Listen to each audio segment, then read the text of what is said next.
Weren't you like one of the first interviews with Madonna? Is like her first TV exposure?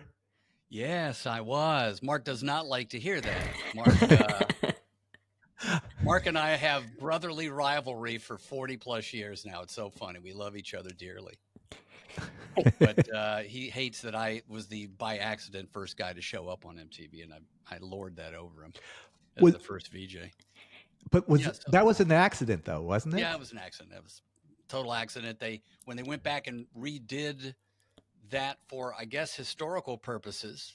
I don't know why they went back, and any old footage you see of those first, few hours on MTV, they went back and kind of re-edited it. The script went Mark, and then the rest of us went, "Hey, how you doing?"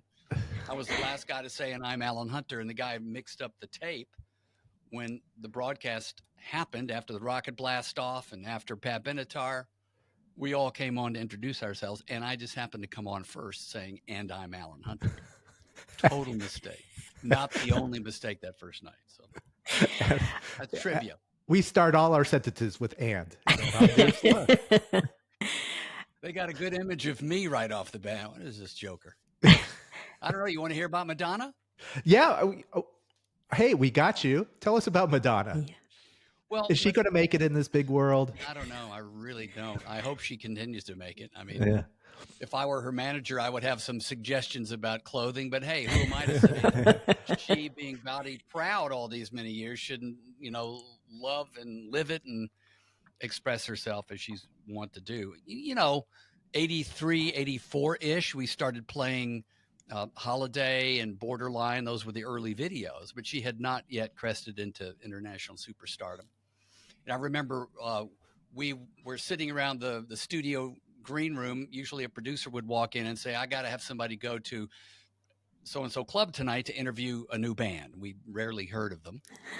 And someone came in and said, "I need somebody to interview Madonna tonight at the Limelight." And a lot of times, a few of us a couple would go, "Oh, I've got dinner plans," and scatter, leaving the other to do the chore. It wasn't that we didn't like Madonna. It was just, we had stuff to do.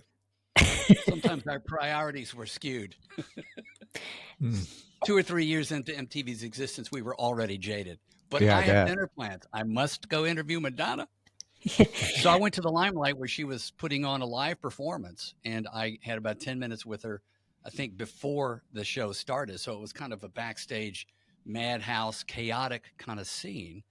But I've never interviewed somebody as focused as she was. I mean, you can still look it up on Google right now. Just Google me and Madonna and Limelight.